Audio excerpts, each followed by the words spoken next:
좋아요, 구독. 첫 번째 기사부터 살펴보도록 하겠습니다.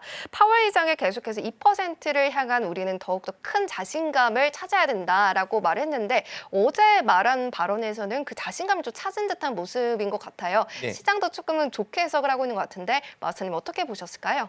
네, 말 되게 어렵게 하죠. 파월 의장이 네. 자신감이 뭐 어쩌고저쩌고 하는데 한마디로 확신을 달라는 얘기입니다. 시장에서 네, 우리가 금리 인하를 할 수 있게끔 확신을 달라고 하는 건데 네, 그걸 좀 이상하게들 해석들을 하네요. 지금 파월 의장이 섣불리 못 내리는 건 아마 여러분들 뉴스나 각종 지표, 네, 경제 데이터를 통해서 아마 보고 듣고 알고 계실 겁니다.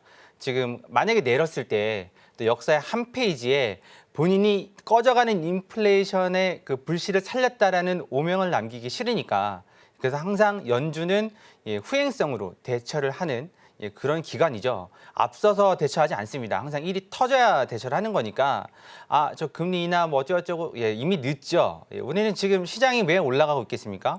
당연히 금리 인하에 대한 기대감이 충만하고 오히려 시장이 더 금리 인하에 대한 자신감이 있으니까 네, 올라가고 있는 겁니다. 그래서 뭐 여러분들께서 보시다시피 증시뿐만 아니라 골드, 암호화폐죠, 비트코인 모든 자산들이 우리 요즘 신조어가 태어났습니다. Everything 랠리입니다. Everything 랠리.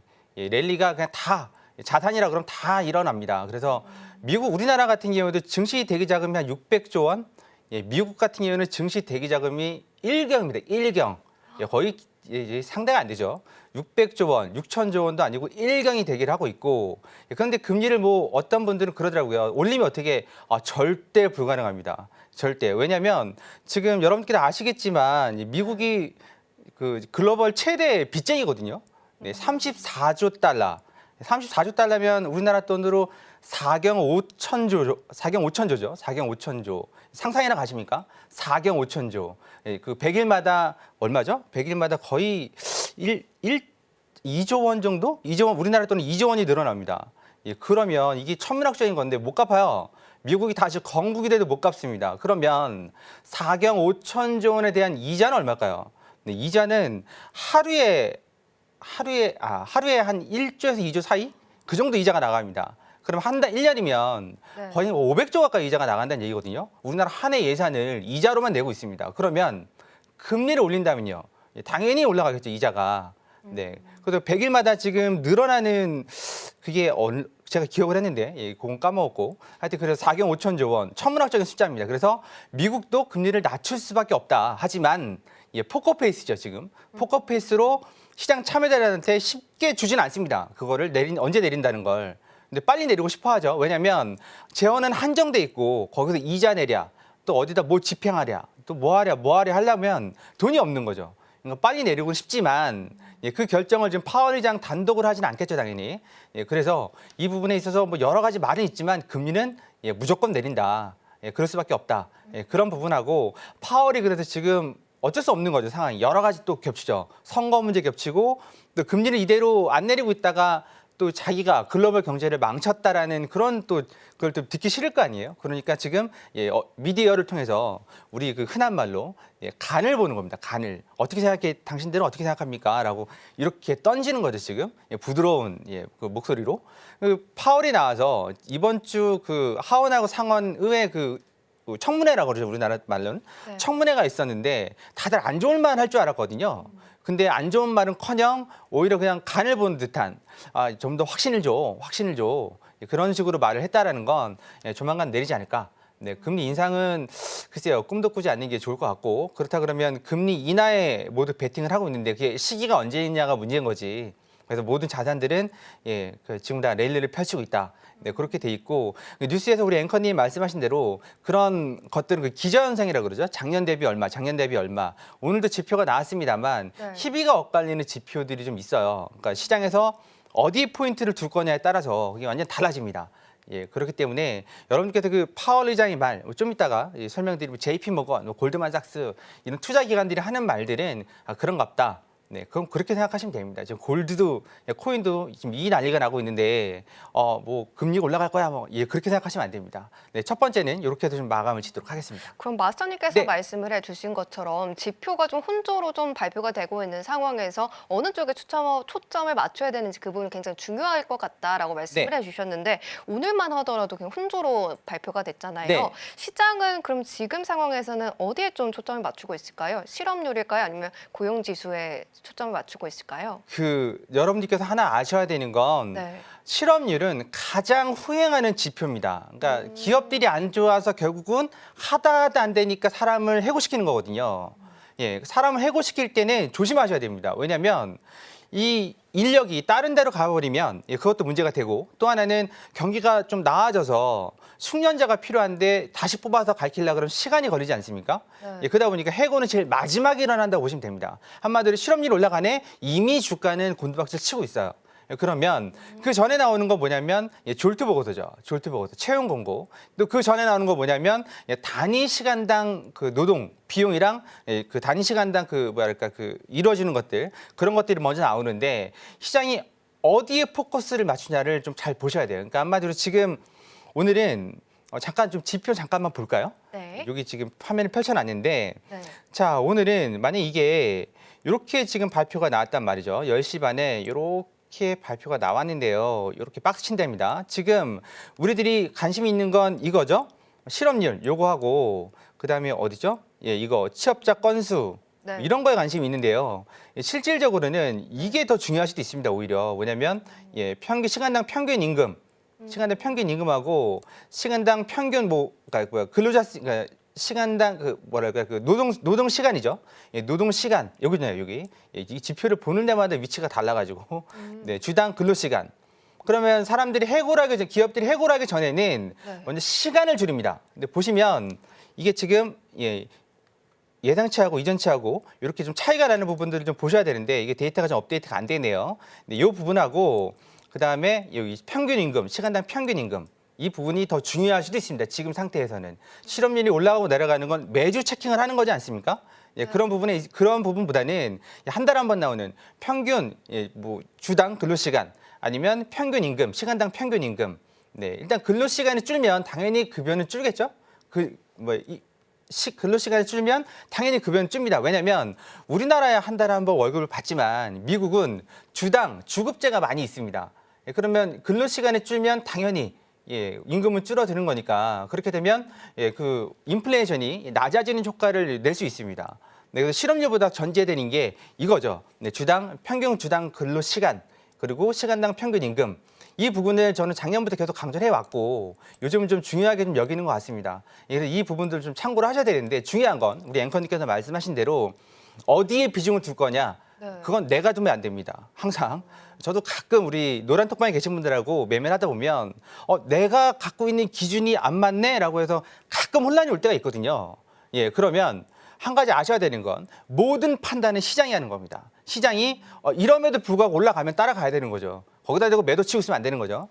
그런데 좋았는데 내려가는 경우도 있습니다. 근데 그럴 때는 왜 좋은데 내려가지? 라고 해서 매수 받지 마시고 시장이 가는 대로 뭐 거기 따라서 잡으라는 얘기가 아니라 따라가는 대로 눌렸을 때 튕겨올 때 매도를 치는 게 여러분께서 하셔야 될 가장 그 기본 베이스가 아닐까 합니다. 그래서 시장의 흐름에 역행하지 마셔라.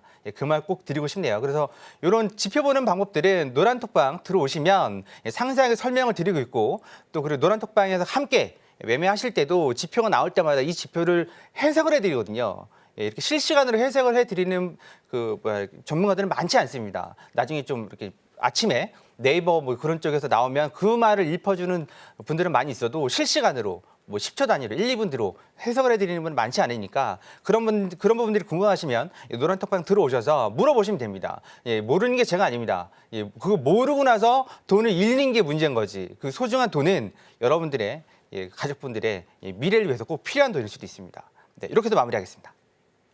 네, 첫 번째 이슈와 더불어서 비농업 고용지수와 관련해서 지표 해석도 담아봤습니다. 계속해서 노란톡방 들어오셔서 이야기 매일매일 이어가실 수가 있고요. 두 번째 기사도 살펴보도록 하겠습니다. 두 번째 기사는요, 이 JP모건의 비트코인의 가격 상승이 결국에 연준의 금리 인하 결정에 대해서 영향을 미칠 것이다라는 발언을 했습니다. 결론적으로는 금리 인하를 늦출 수 있다라고 말을 했는데요. 다른 자산들도 같이 상승세를 보여주고 있는데 이 부분에 대해서는 마스터님은 이 금리 인하가 늦어질 수 있는 그런 요인이 될 수 있다라고 보고 계실까요? 아니요, 전혀 그렇지 않습니다.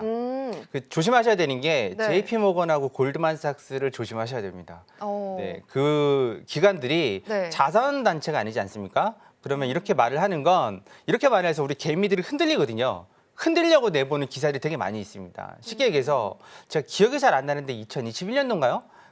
지금 이제 회사 우리 해외 선물이니까 LG화학이 분사되기 전에 LG 에너지솔루션하고 분사되기 전에 LG화학의 적정 주가는 반토막 정도 수준이라고 해서 폭락이 나온 적이 있거든요. 근데 JP모건하고 골드만삭스는 그날 샀습니다. 그러니까 조심하셔야 된다는 얘기죠. 그러면 금리 인하가 늦춰질 수 있다라고 이렇게 발표가 나오면 네. 우리 개미들은 모르니까 그럼 팔아야 되나라고 고민하시는데 꼭 그렇지는 않다는 얘기죠. 자기가 금리 인하하는 건 아니지 않습니까? 예, 그리고 금리 인하 안 하면 어떻게 된다고 말씀드렸잖아요. 하루에 이자를 1조 원 이상 내고 있는데 우리나라 돈으로 이걸 어떻게 하겠습니까? 네, 그러니까 결국은 금리는 내려갈 수밖에 없는 거고 그 부분은 JP모건 말이 아니라 시장 참여자들 네, 그 분위기와 또 올해는 대선이 있지 않습니까? 네. 대선에서는 자산을 띄워놔야 됩니다. 안 그러면 당연히 집권당이 패배하겠죠. 네, 그러면 하반기로 갈수록 금리 압박은 시장 참여자가 아니라 그 정치권에서 나올 수밖에 없는 거고 지금도 있죠. 지금도 있기 때문에 그런 부분들은 아무리 독립이라 하더라도 네, 그런 부분들을 감안하셔야 되는 거고 이런 기사들은 그냥 얘네들이 이렇게 생각해서 또 우리 거 가져가려고 하는구나 이렇게 생각하시는 게 좋지 않을까 합니다. 네, 이렇게 두 번째 기사도 살펴봤습니다. 딱 중심을 잡고 흔들리지 않는 그러한 무게 중심을 좀 잡아보셔야 될 것 같은데요. 노란톡방 들어오시면 허생 마스터님께서 이렇게 방송에서 말씀을 해주신 것처럼 시원하게 답을 알려주고 계십니다. 하단에 있는 QR코드를 기본 카메라 어플께서 스캔하시면 링크가 뜨고요. 링크 누르시고 0707 입력하고 들어오시면 되겠습니다. 자, 그러면 이제 바로 나스닥의 방향성 잡아보도록 하겠습니다. 자, 마스터님 편말 준비해 주시고요. 네, 3, 2, 1 틀어주세요. 오늘 매수 시그널 들어주셨습니다. 지금 0.15% 정도 올라가고 있군요. 매수 시그널 들어주신 이유가 뭘까요?